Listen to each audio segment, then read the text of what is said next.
Almost 500,000 names have been added to the voters' roll. Many more updated their details on the first day of the IEC's registration drive. Stations will stay open until 5 this afternoon, and the online portal will be available until midnight on Monday. Let's discuss this now with Paul Berkowitz, who is the director at Third Republic. Thanks so much for your time, Paul. We appreciate it.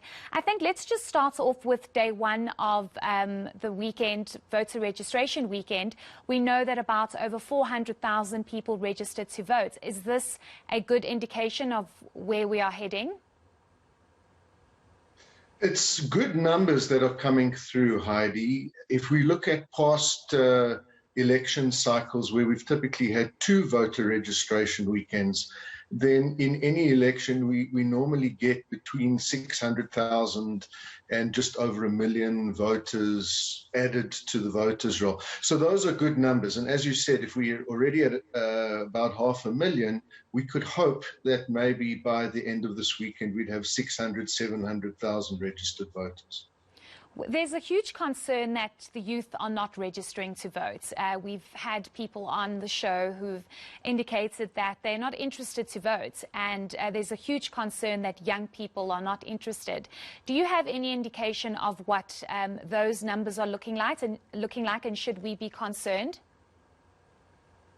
I think there's 2 things here, Heidi. The one is, what are the normal typical trends when it comes to voter registration, specifically when we break down new registered voters by age cohort? And historically, younger voters, that's everyone between 18 and 29, register in lower numbers than older cohorts. But that's more of a function of older South Africans having more opportunities to register to vote. And we've seen for a long time that as you go from younger to older cohorts, the percentage of the age group that's registered rises from about 40–50% for the 20-somethings all the way to around 80% for older voters. So that in itself is not so much an issue. It's just really a function of when you've registered once, you're on the voters roll. You can change your address or your details, but once you're on the roll until you're removed because of death or immigration.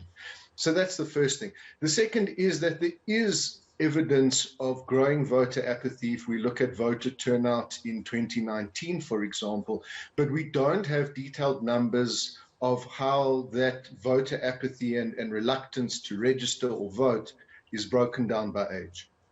If we look at the by-elections that took place just recently, those numbers were quite dismal, and I know you've actually zoomed into that. Is this anything to go by of what the 1st of November will look like? And why do you think the numbers were so low with by-elections? Heidi, it's the only numbers that we have to go on at the moment, unfortunately. And because of lockdown and restrictions, we've had fewer by-elections and they've been crammed together.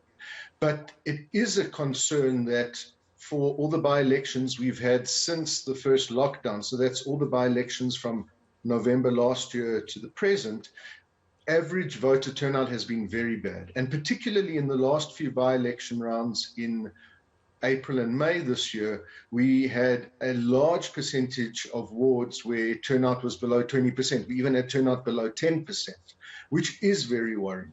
One of the contributing factors could be that many of these by-elections were in wards where the DA did not field a candidate, and in 2016 the party had got about 20 or 30% of the vote. A lot of those wards in the Tshwane Metro.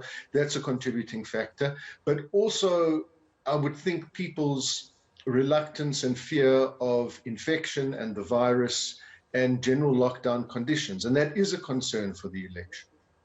I just quickly want to ask you if you have any thoughts on this new voter management device that's been set up at voting stations. The IEC believes that this is going to make it a whole lot easier to register to vote, and it will be able to pick up if there's been a duplication in votes. Do you think that this new device is going to be a game changer for the local government elections? A game changer. It's definitely welcome that we've got all this new technology that makes it easier to register or to change the details. And we'll know once the numbers come in how many of the new registrants were from physically going to voting stations and how many registered online. So that's a little soon to tell.